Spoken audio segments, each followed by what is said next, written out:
Bienvenidos a Mantenimiento de Máquinas Eléctricas. Una vez que ya analizamos todo lo que conlleva un circuito RLC en serie, ya tenemos presentadas las fórmulas, procedemos a los problemas de aplicación. Tenemos en este caso no tres, en esta diapositiva hay tres, porque vienen más ejercicios sobre este tema, sí hay muchos más problemas, y vamos a ir resolviendo uno de ellos. Por ejemplo, el número 1, pasamos a la pizarra, presentamos la diapositiva, y anotamos el primer ejercicio. ¿Qué nos dice? Veamos. Un circuito serie, ojo acá, de resistencia igual a 10 ohmios, coeficiente de autoinducción L o inductancia 0,02 henrios y capacidad del condensador 10 microfaradios. Ahí ya tenemos tres elementos y nos indica que se encuentran en serie. Por ende, debo de dibujar una resistencia, debo de dibujar un inductor y debo de dibujar un condensador. ¿Qué más me dice? Se conecta a una tensión alterna senoidal de voltaje igual 110 voltios y una frecuencia de 60 hercios. Ahí tenemos todos los datos. En otras palabras, esas tres cargas se van a conectar a una fuente alterna en sus extremos, de esta forma. Y ahí tenemos nuestro primer circuito RLC serie. ¿Qué nos pide el problema? Calcular, primero, la impedancia del sistema y luego la corriente que circula por el sistema. En este caso, lo que vamos a empezar a analizar es lo siguiente. Cuando me pide la impedancia, en otras palabras, es que esta resistencia, este inductor y este condensador van a interactuar para convertirse en una sola cajita que será mi impedancia Z. Y una vez que ya tengo esa impedancia, si ya tengo impedancia y tengo voltaje de la fuente, obviamente los 110 voltios a 60 hercios, acá lo mismo, 110 voltios a 60 hercios, ¿qué puedo emplear en este segundo circuito para hallar la corriente del sistema? Si sé que la impedancia es ohmios y tengo la fuente en voltios, ¿qué ley puedo emplear para hallar esa corriente? Recuerde, la ley de Ohm. ¿Por qué? Porque me decía que corriente es igual al voltaje dividido para la resistencia.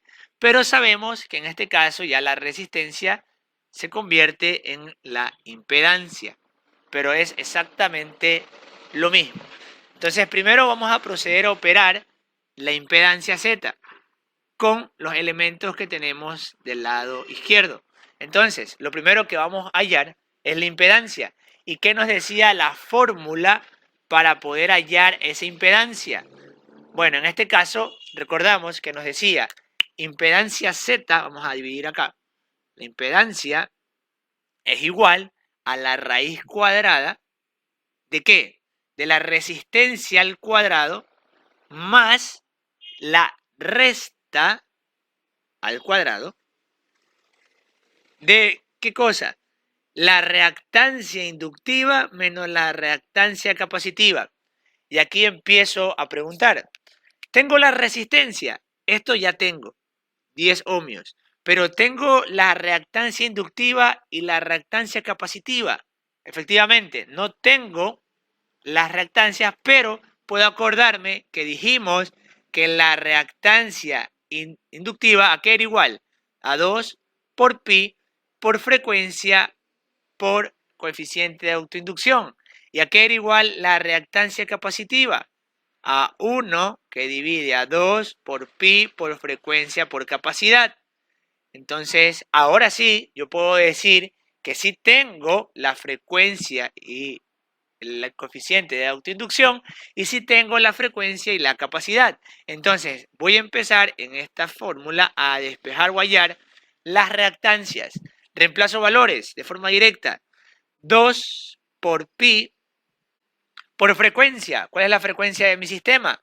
60 hercios.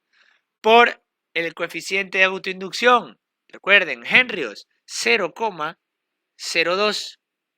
Y asimismo, la reactancia capacitiva, aquí en cambio es la división, y me dice 2 por pi, por frecuencia, que son los mismos 60 hercios, porque es la misma fuente, y por la capacidad. Y aquí, importantísimo, no se olvide nunca que la capacidad la colocamos en faradios. Por ende, sería 10 por 10 a la menos 6. Y ahí vamos primero a encontrar lo que son las dos reactancias. Vamos a poner aquí abajo, reactancia inductiva y reactancia capacitiva. ¿A cuánto equivale cada una de esas reactancias? Me da como reactancia inductiva, efectivamente, 7.54 ohmios. Y como reactancia capacitiva, en el chat me pasan 265.2 ohmios. Tenemos ahí las dos reactancias, tanto la inductiva como la capacitiva. Ahora sí ya tenemos todos los datos para hallar la impedancia. Reemplacemos valores en la impedancia. ¿Qué nos dice? La raíz cuadrada, vamos ya mismo, le completamos ahí la raíz para ver hasta dónde nos llevan los datos. 10 al cuadrado, que es la resistencia, más la resta de estos dos términos, que son las reactancias. Me dice primero 7,54 menos 265,2 y esto al cuadrado. Y ahí cerramos la raíz. ¿A cuánto equivale esa impedancia de este circuito? Lo que vamos a hacer en este instante es a convertir estas tres cargas en una sola impedancia por medio del cálculo de la impedancia, que es la interacción entre la resistencia, la reactancia inductiva y la reactancia capacitiva. Vamos a hacer esa conversión en este momento. Nuestra impedancia es igual a 248.86 ohmios. Si a usted le sale un poco más o un poco menos, puede ser por el tema de decimales, que usted primero resolvió la resta y luego aplicó la fórmula con menos decimales. Si usted aplica todo esto para resolver, debería darle un valor próximo. Si le sale 250 más o menos, es por decimales. Entonces ahí tenemos la impedancia del sistema. En este caso hemos transformado esta resistencia, este inductor y este condensador en una sola impedancia de valor 248.86. Y de forma directa, si ya tengo voltaje y mi impedancia, puedo hallar corriente. Entonces simplemente reemplazo valores y digo que corriente es igual al voltaje, que son 110 voltios, dividido para la impedancia, 248.86. Repito, si usted tiene otro valor de impedancia un poco más alto, es simplemente por decimales. Ahora, ¿cuánto es la corriente que consume esta impedancia compuesta por una resistencia, un inductor y un condensador? Que la corriente es igual a 0,44 amperios. Vamos a llenar los datos en la tabla. En este caso, la impedancia equivale a 248,86 ohmios y la corriente 0,44 amperios. Vamos a aprovechar este ejercicio para agregarle ese ángulo. Vamos a ver, ¿qué nos decía? El ángulo, ¿a qué era igual? Nos decía que era la tangente a la menos 1 de la división de ¿qué cosa? En la parte superior, en el numerador, la resta de las reactancias, teniendo en consideración que primero va la reactancia inductiva, dividido para la resistencia. Con esta formulita, hallemos en este momento el ángulo de atraso o adelanto de la corriente en función al voltaje. ¿Cuánto nos da este ángulo? Calculemos, por favor. Reemplacemos valores. Ya tenemos las reactancias. No se olvide, ya tenemos las reactancias, están aquí abajo. Hay que restar estas dos, lo dividimos para la resistencia y eso tangente a la menos 1. ¿Cuál será el ángulo en este ejercicio? Voy a intentar colocarlo del lado derecho. Déjenme ver si entra aquí ese cálculo. Sería ángulo es igual a tangente a la menos 1, y aquí ponemos la resta, ¿no?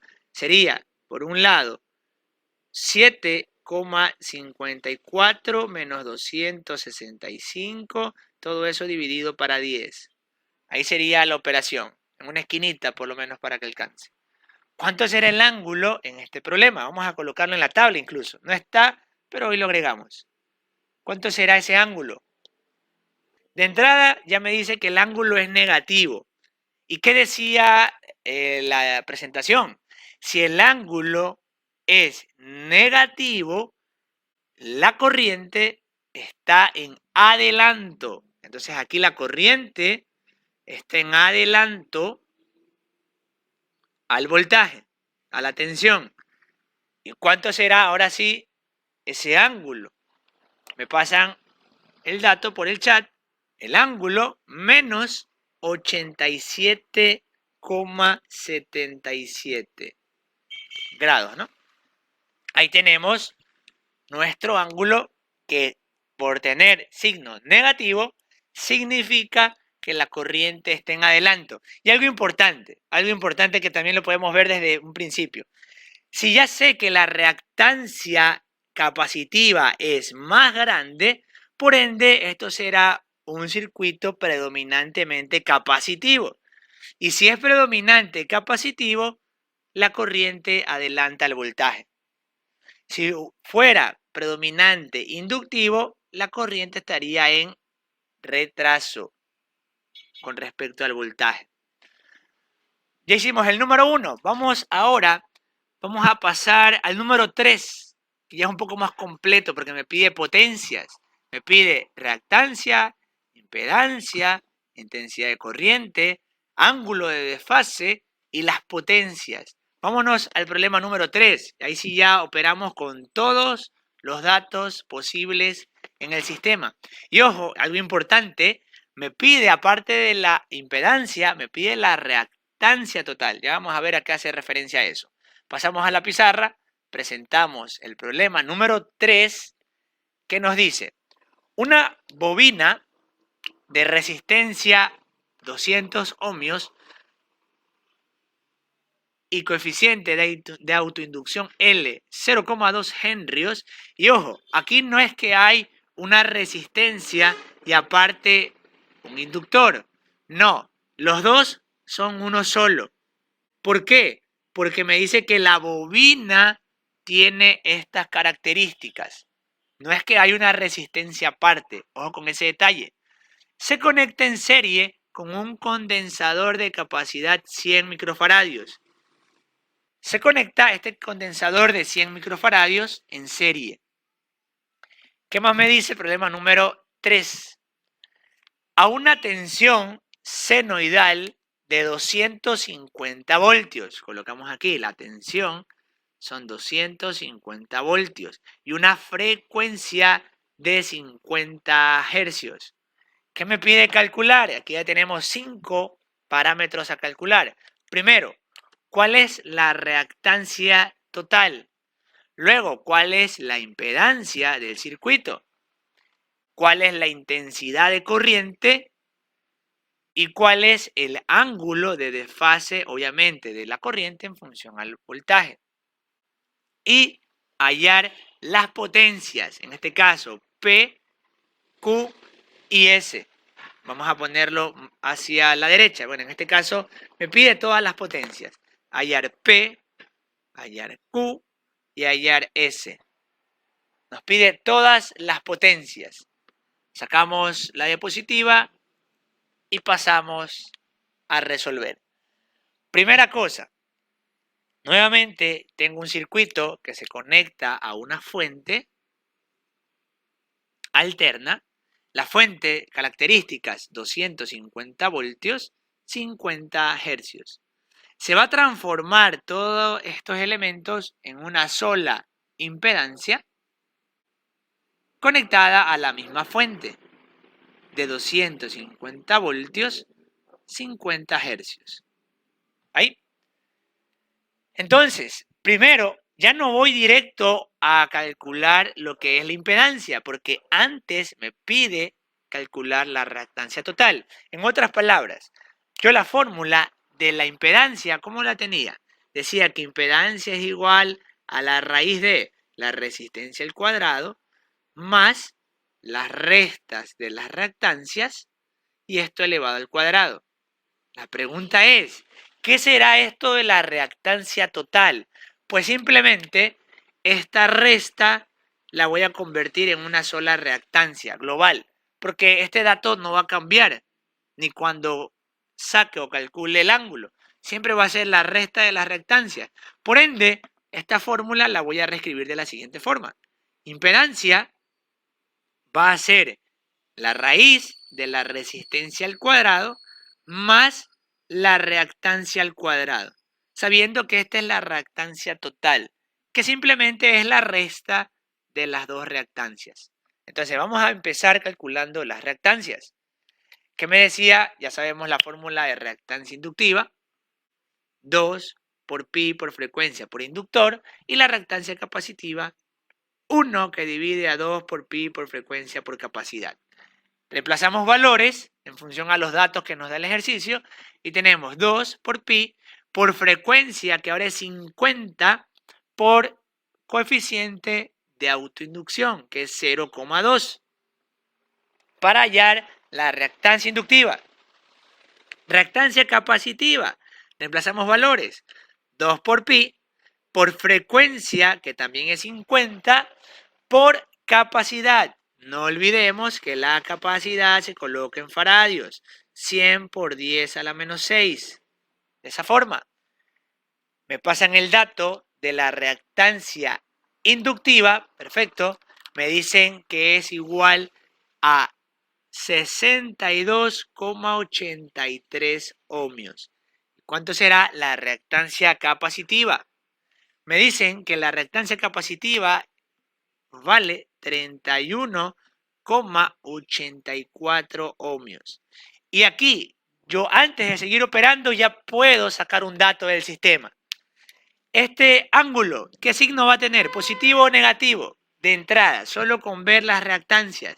Si ya sé que la reactancia inductiva es mayor, este ángulo tendrá signo positivo. Por ende, la corriente estará en atraso al voltaje. De entrada, ya eso lo sabemos. Ese dato ya lo tenemos. Me falta solo es el valor, ¿no? Pero sé que la corriente estará en atraso. Ahora sí, hallemos la reactancia total, que simplemente es la resta de la reactancia inductiva menos la reactancia capacitiva. En otras palabras, 62,83 menos 31,84. ¿Cuánto será esta reactancia total del sistema?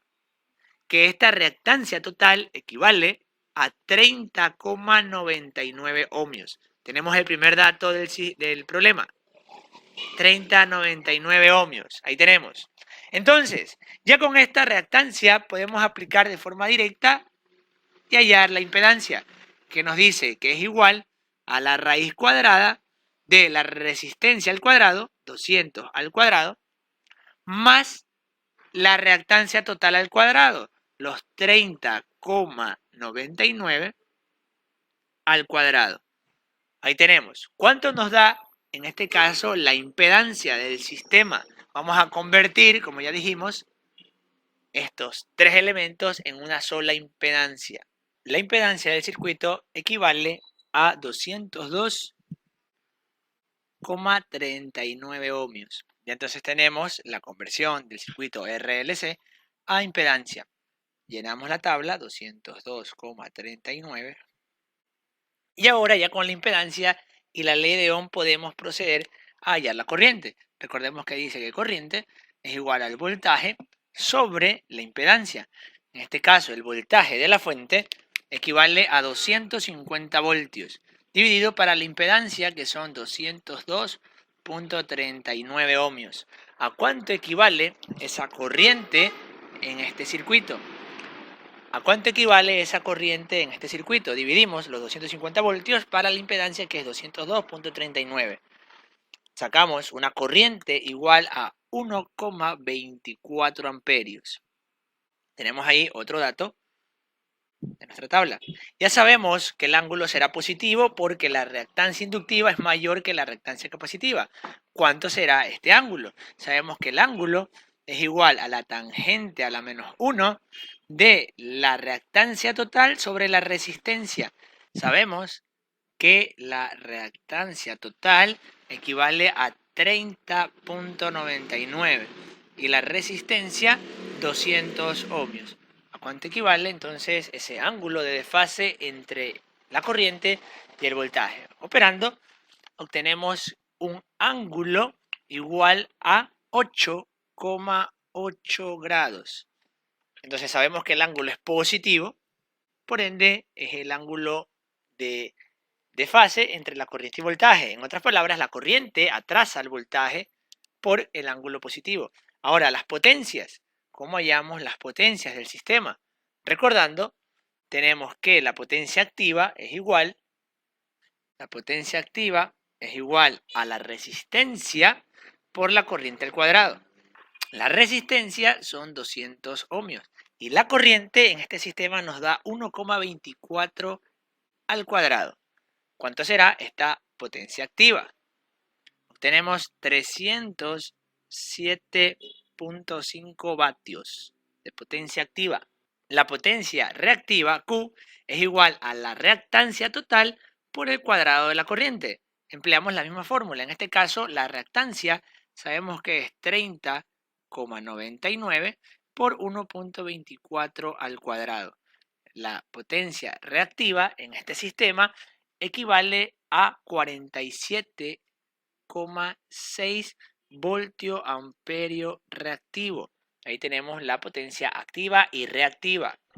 Y para hallar la potencia aparente, vamos a colocarlo por este lado, para hallar la potencia aparente usamos la misma fórmula, ya no con resistencia ni con la reactancia total, sino con la impedancia por la corriente al cuadrado. Observe cómo en cada una de las potencias usamos para la activa la resistencia, para la reactiva la reactancia total y para la aparente la impedancia del circuito. Pero la fórmula sigue siendo la misma, R por I cuadrado. Reemplazamos la impedancia, que serían 202.39 por 1,24 al cuadrado. ¿Cuánto será esa potencia aparente en el sistema? Obtenemos 311 voltiamperios. Ahí tenemos las tres potencias que nos pide el ejercicio. Vamos a completarlas en la tabla.